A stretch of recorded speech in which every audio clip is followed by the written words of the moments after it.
With HighLevel, me, the agency, I pay HighLevel one time, and then I get to sell it to all the users, and I get to keep all of that money. That is insane. It's an insane level of scalability. It's an insane business model.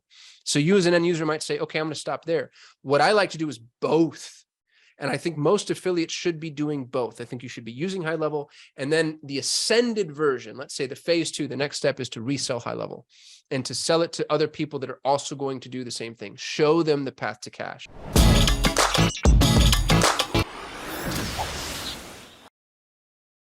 Hey, what is up, everybody? This is Kelsey coming at you with a new episode of HighLevel's Affiliate Insider, where we show you how to unlock your untapped affiliate potential.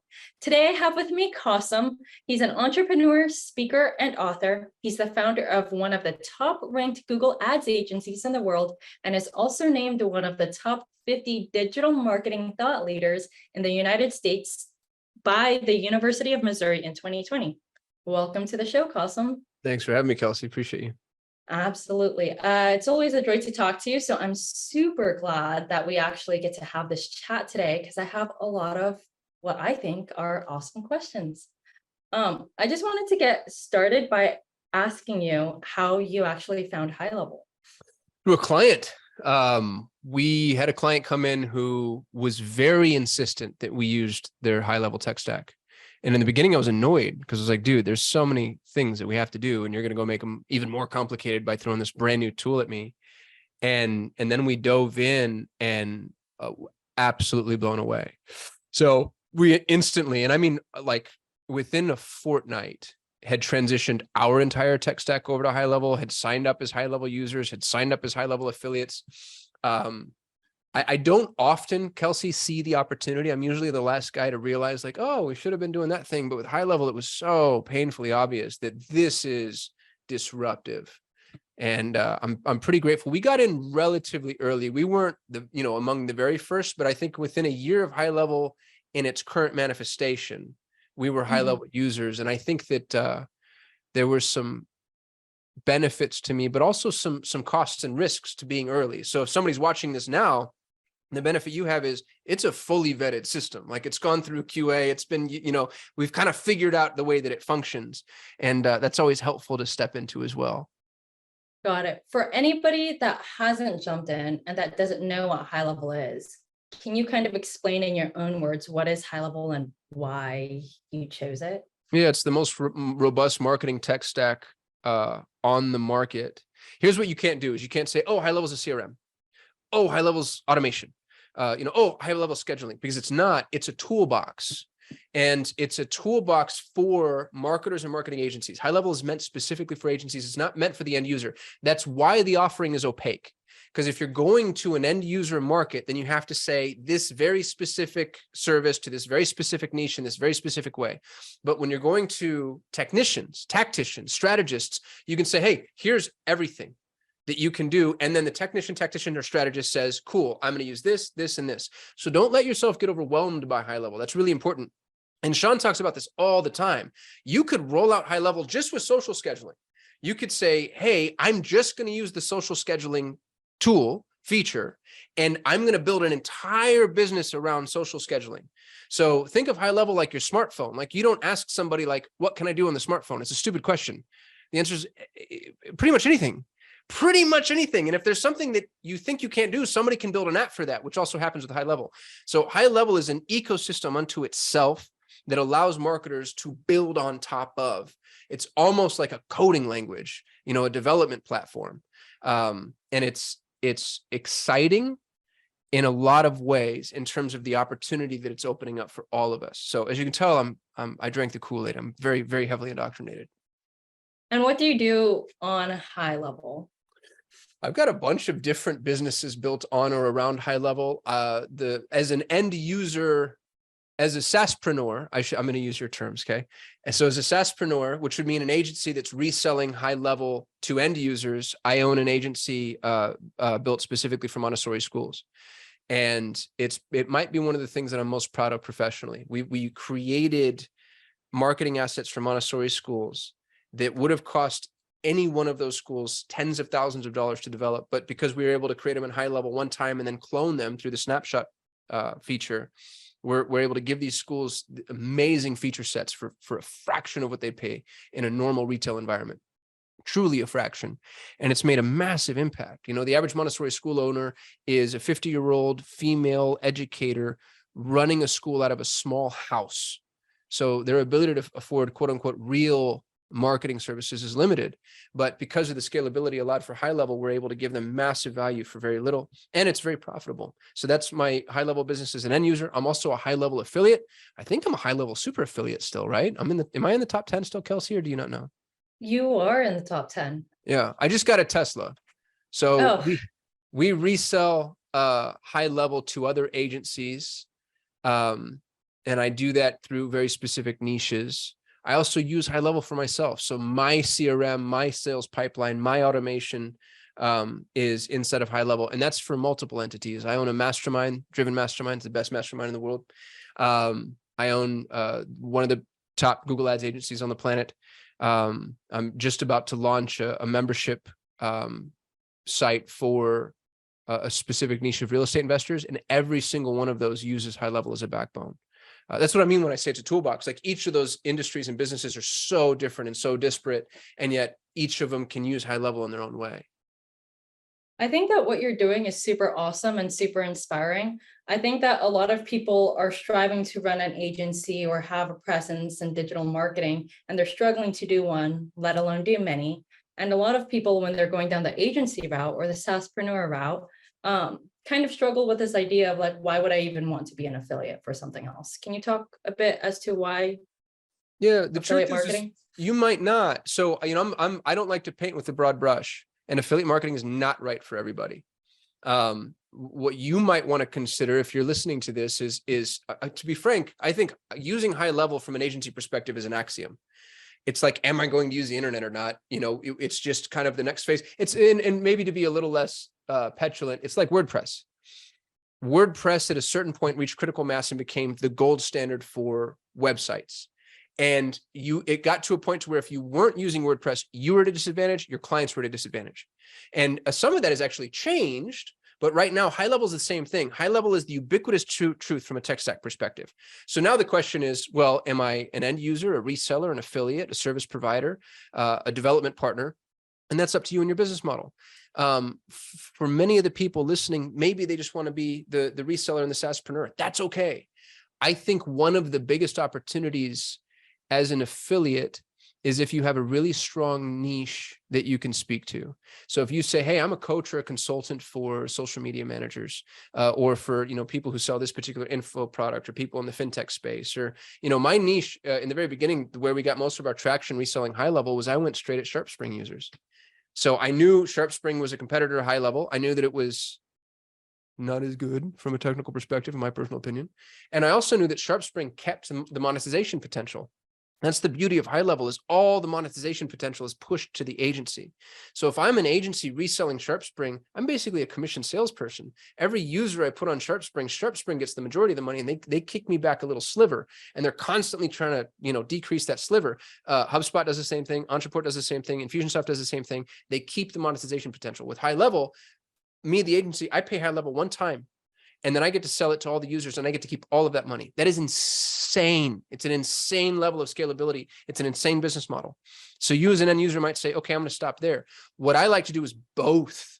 And I think most affiliates should be doing both. I think you should be using HighLevel, and then the ascended version, let's say the phase 2, the next step is to resell HighLevel and to sell it to other people that are also going to do the same thing. Show them the path to cash and the opportunity to serve other people. And the reason you want to do that is because there's only so many industries and only so many niches that you can serve.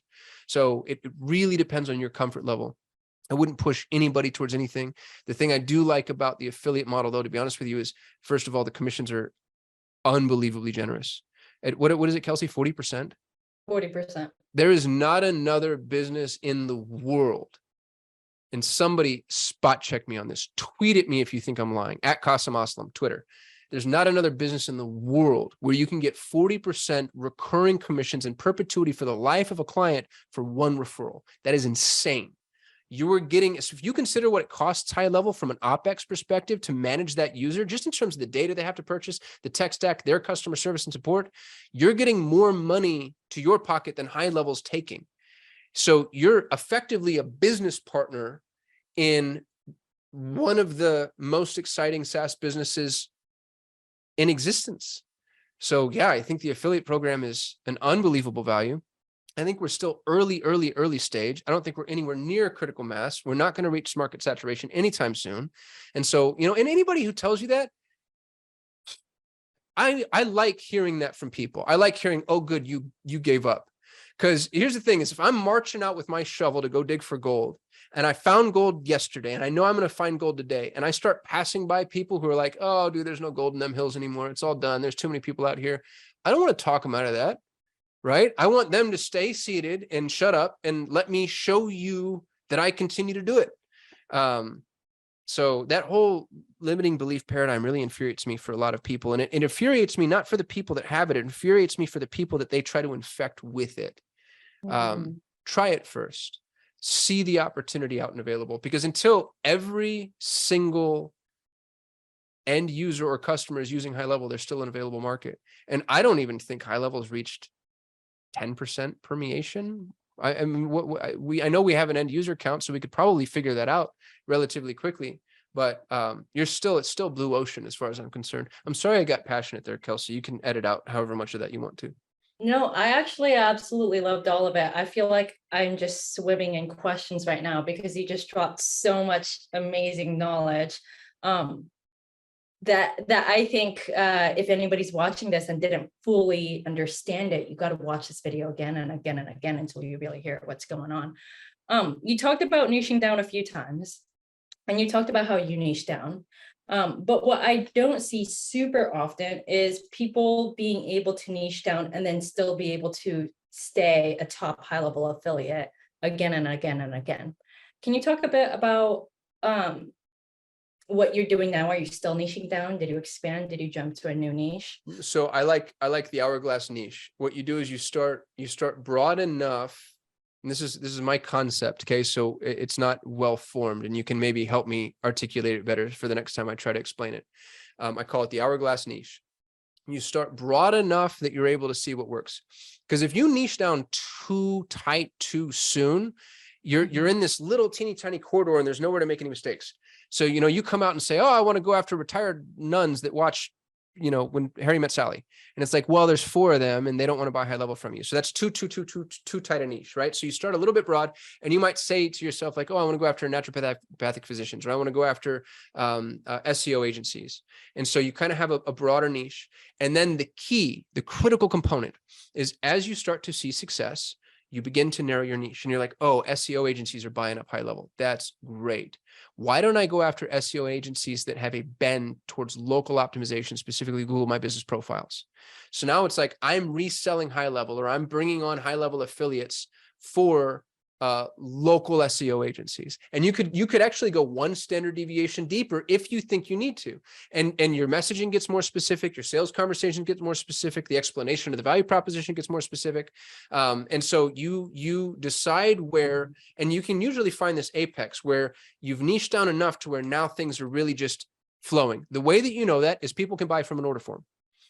As soon as people can buy from an order form, you know you've niched down enough, because you know I can answer all of the questions you have, and I can attend to all of your objections before I have to get on the phone with you, which doesn't mean that I don't know you and I'm not attending to your objections. It means that I've already had that call 5 times, and I'm like, okay, I know that he's going to be worried about this, this, and this. She's going to ask this, this, and this. I've answered those. They're buying from my form. Cool. I've niched down enough.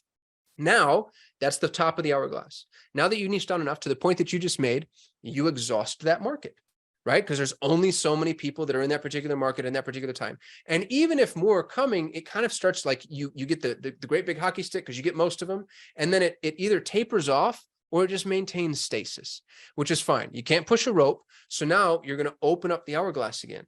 And you're going to say, okay, I did really well with this particular niche. Help me find, and this is a question you're asking yourself, but help me find other niches that are analogous to my niche. Why did they buy? What moved the needle? What were they interested in? What did they really use HighLevel for that worked? And that'll be niche 2, 3, 4, 5, 6. And sometimes you roll that out under an entirely separate brand. Sometimes it's under the same brand. You know, how you choose to go to market is entirely up to you. It's a strategic decision. But that's why I have the hourglass niche, because you start a little broader than you might otherwise, figure out what works for you. This is where monetization really happens, and efficiency and scale, but you can't scale and grow. I have a whole YouTube video on this that I can share with you. You can't maintain efficiency and scale at the same time. It's not possible. That's an economic truth.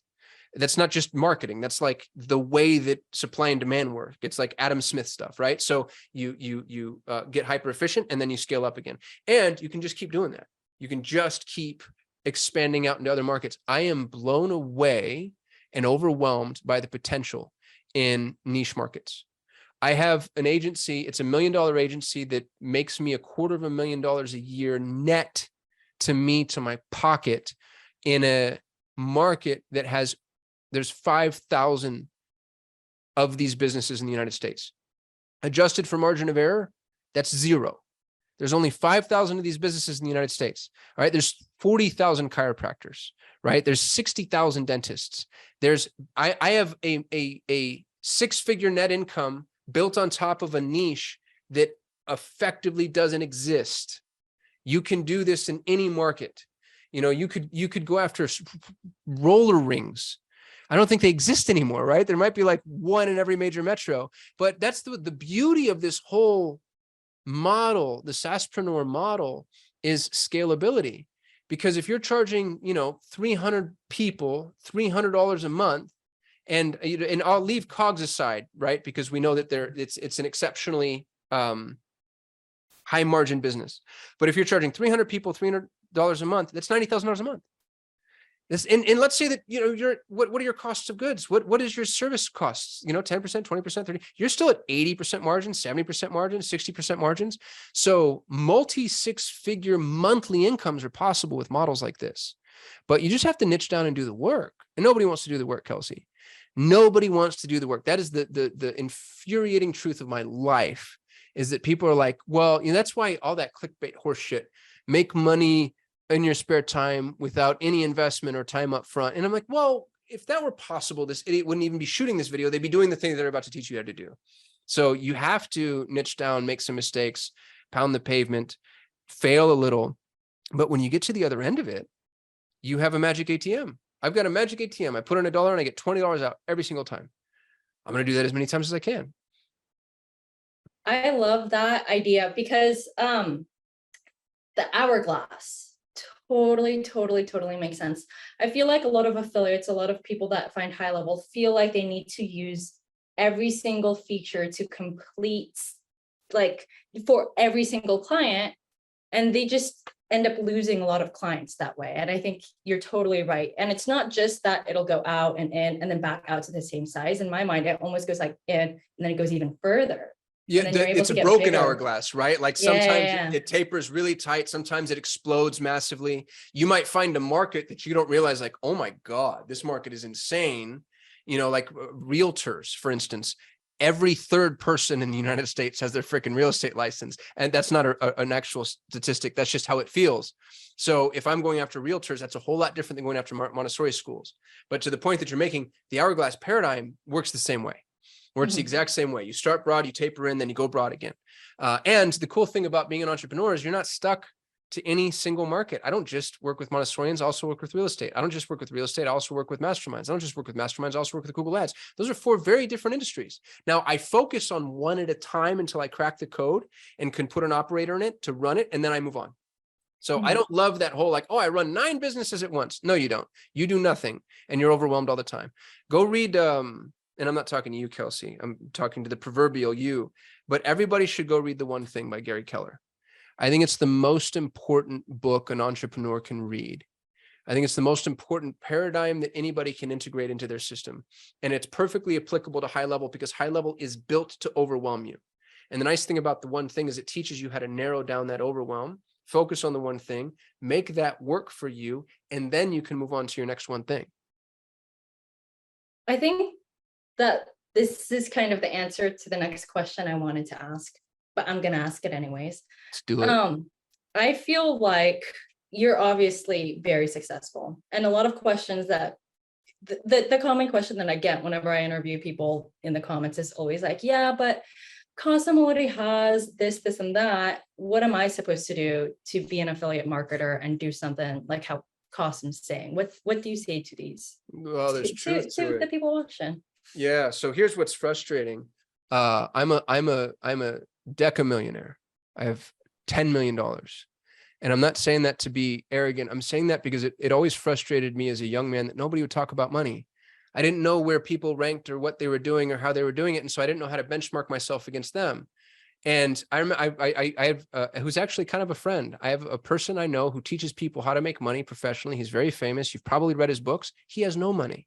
And so there's all of this advice out there from people that you don't really know how well they're doing, what they have, what they, you know, they've got a picture of them in front of a private jet and a Ferrari, and you assume they're wealthy and they're not. And I can tell you, generally speaking, from my personal experience, especially now that I own a mastermind and actually get to see what people make, so many of those fools have nothing. I'm a deca millionaire. I have $10 million. In order to be considered ultra high net worth, you have to have $30 million. So my advice to whoever's listening is worth 10 million bucks. If you hear somebody's advice and they're worth 30 million, their advice is 3 times as potent as mine, right? And as somebody who's 5 is worth half, and so on and so forth. The issue that everybody runs into, and the issue that I ran into as well, I started from literal zero. As a matter of fact, I started from negative. I was hundreds of thousands of dollars in debt after the collapse in 08. Money flows to money. It's a biblical principle. And I'm not a theologian, so I'm just, the fact that it's been around that long and you can actually find it in the Bible tells you that there has to be some truth to it. The more money you make, the easier it is to make more money. The more opportunities you have, the more opportunities will come to you. The more successful you are, the more people want to work with you. It's crazy to me because people send me stuff for free. I get free access to SaaS products. I can speak on pretty much anybody's podcast. I can go to any event that I want to. And I don't need any of that stuff for free because I can afford it all. When I couldn't afford anything, that's when all the walls were high and the gates were locked, and I couldn't get past that. Everybody says your first million is your hardest. That is so true, but it's true on a quantum scale. It's your first million is your hardest. It was impossibly hard for me to make my first $1 million. And I made it $1 at a time like an idiot. I did nothing that was scalable. But you know what? It was harder to make my first 100 grand. And it was harder to make my first 10K. So in the very beginning, don't try to leapfrog. And that's what everybody's doing. That's where that question comes from. Like, oh, Kasim already has 10 million bucks. You know, how can I do anything that the guy with $10 million can do? You can't. You can't. I have the luxury of, I have time, I have resources, I have access, I have networks, but I built all of that up. You have to climb the mountain one step at a time, just like I did. You know, unless your mom and I'm not trying to, you know, bash or disparage anybody, but unless like your mom and dad can give it to you, in which case, A, God bless you. B, I actually think that's a disadvantage. I've never seen those people ever be able to function in real life, with very few exceptions. So a lot of this is the necessary prerequisite towards the gauntlet that is entrepreneurship. You have to slug it out for your first 10 grand. And then after you have 10 grand, you have to slug it out for your first 100 grand. And after you have 100 grand, you have to slug it out for your first million. And as you do that, other opportunities begin to flow to you. And then you get to be where I am. And I'm looking at the guy with $100 million, by the way, thinking, how in the F do I get there? And I'm reading all these books about real estate syndication and, you know, how I can scale and how I can grow. So I have that same, and so funny. It's the byproduct. It's the sad fact of human nature. You just keep looking up, and we're all just envious of the person who's up there. But it's the steps to get to where you currently are, where that person currently is, that were the necessary prerequisite to continue. And so you can't let that stop you. You have to say, like, I'm just going to slug it out. And I really love The Gap in the Gain. Have you read The Gap in the Gain? The Gap in the Gain. Who wrote that? It's on my bookshelf somewhere. I'm so ashamed of myself for not remembering. It doesn't matter. What he talks about in The Gap in the Gain, there's two authors. And what we all do is we look at the distance between where we are and where we want to go. I want $100 million. That's my next goal. I've had an 8-figure exit. I want a 9-figure exit. I want $100 million net to me. I'm $90 million away from $100 million. That feels like an incalculable chasm. I'll never get there, Kelsey. It's so depressing if I think about it that way. But you know what? I went from zero. I was raised by a blind single mother on Social Security disability in Albuquerque, New Mexico. We're effectively welfare babies. I went from a welfare baby to 10 million bucks. And I can focus on the gap, $90 million gap, or I can focus on my gain. Look at how far I've come. Everybody who's listening to this, everybody who's watching this, focus on your gain. The fact that you're sitting here with the time available to you to watch some imbecile who looks homeless talking to you about how to potentially make money means you are in the top 1% of humanity. Most people what is it? 40% of the world lives off of $2 a day or less. 40% of the world lives on $2 a day or less. They don't have the free time or expendable income to afford whatever device you happen to be on watching this video in order to learn how to make money. You are blessed infinitely, and you have everything available and accessible to you. If you have internet access and power, and you are fed and have a roof, you have everything available to you in order to be wildly, wildly successful. But you can't let yourself think like, oh, how can I get there? I did it, and you can do it. I swear to God. And you can do it better than I can, because it took me, I'm almost 40. I should have been here by 30. So there's so much potential and opportunity. There's so many people fighting to be at the bottom. And as you rise through the ranks, you start to see just how small a world it is and how much easier things become once you're willing to put the effort in. That got super. I don't know what kind of mood I'm in today. Like I ate something. I didn't mean to get preachy, but I want people to know that it's so possible. And it doesn't have to be through HighLevel. It can be through anything, right? I could tomorrow start, you name a business in any industry, and I will dominate that industry in 90 days. Landscaping, stonemasonry, nail salons. You just decide to start, learn, be better.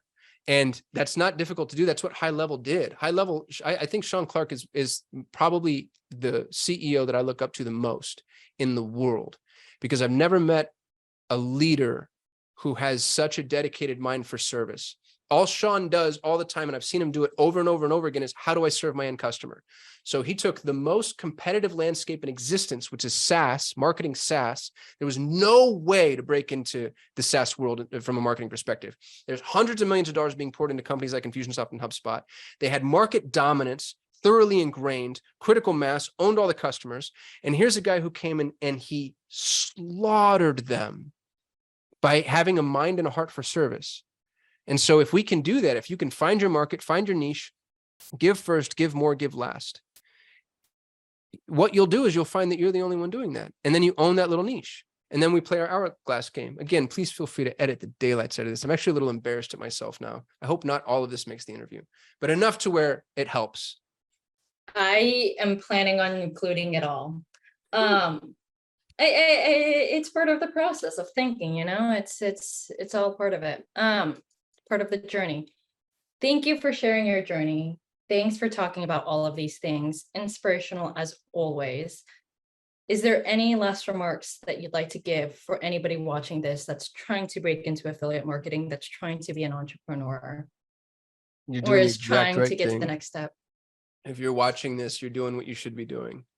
And not watching me per se, but like reading is the highest leverage task you can possibly undertake, because you take somebody who, Brandon Turner wrote this book on how to be a multifamily millionaire, and Brandon Turner is the world authority in multifamily. He's got almost 20 years in the industry, and he took 20 years worth of knowledge and he distilled it into a book that I can read in about 5 hours. There's no other endeavor that allows you to invest 5 hours for 20 years. And so reading books, watching videos, listening to podcasts, like if you really want to be successful, just keep doing that. And if I can add a standard operating procedure for you, everything you read, watch, or listen to, write down one thing you're going to take action on today, right now, today. And it might be, I'm just going to go research some niches. I'm just going to do 90 minutes of research on Google, or I'm going to go ask ChatGPT and I'm going to try to narrow down some niches. But everything you read, watch, or listen to, write one thing down that you're going to take action on, because it becomes real easy to just sit around being the perpetual student. Students don't make money. Be the person that actually does it. And in order to do that, you have to be willing to be the fool. You have to look stupid, start poorly. Go watch my YouTube channel. It's horrible. Go watch the early videos, Kelsey. They're horrible. They're the worst. They're still bad. But guess what? I have the highest traffic YouTube channel for Google Ads, because I'm willing to do it and get out there and look stupid. So, take action, look stupid, and just keep taking in information. And then know that most of us are rooting for you. Like, most people want you to succeed. And that's a truth in life too that took me a really long time to learn. Most people really want the best for you. And there's those one detractor out of 100 makes it feel like everybody's throwing grenades at you, and they're not. So hopefully that's helpful. But I hope anybody who's watching this or listening to this takes action and just dives in and does it. Where can people find your YouTube channel? Just go to YouTube and search for Solutions 8. That's the name of my agency. I've got a link tree out there. You can go to kasim.me and it has links to all my stuff. Awesome. Fantastic. Well, I really, really appreciate it. Thanks so much, Kasim, for your time, for your energy, and for all the knowledge that you shared. Until next time. Thanks for having me, Kelsey.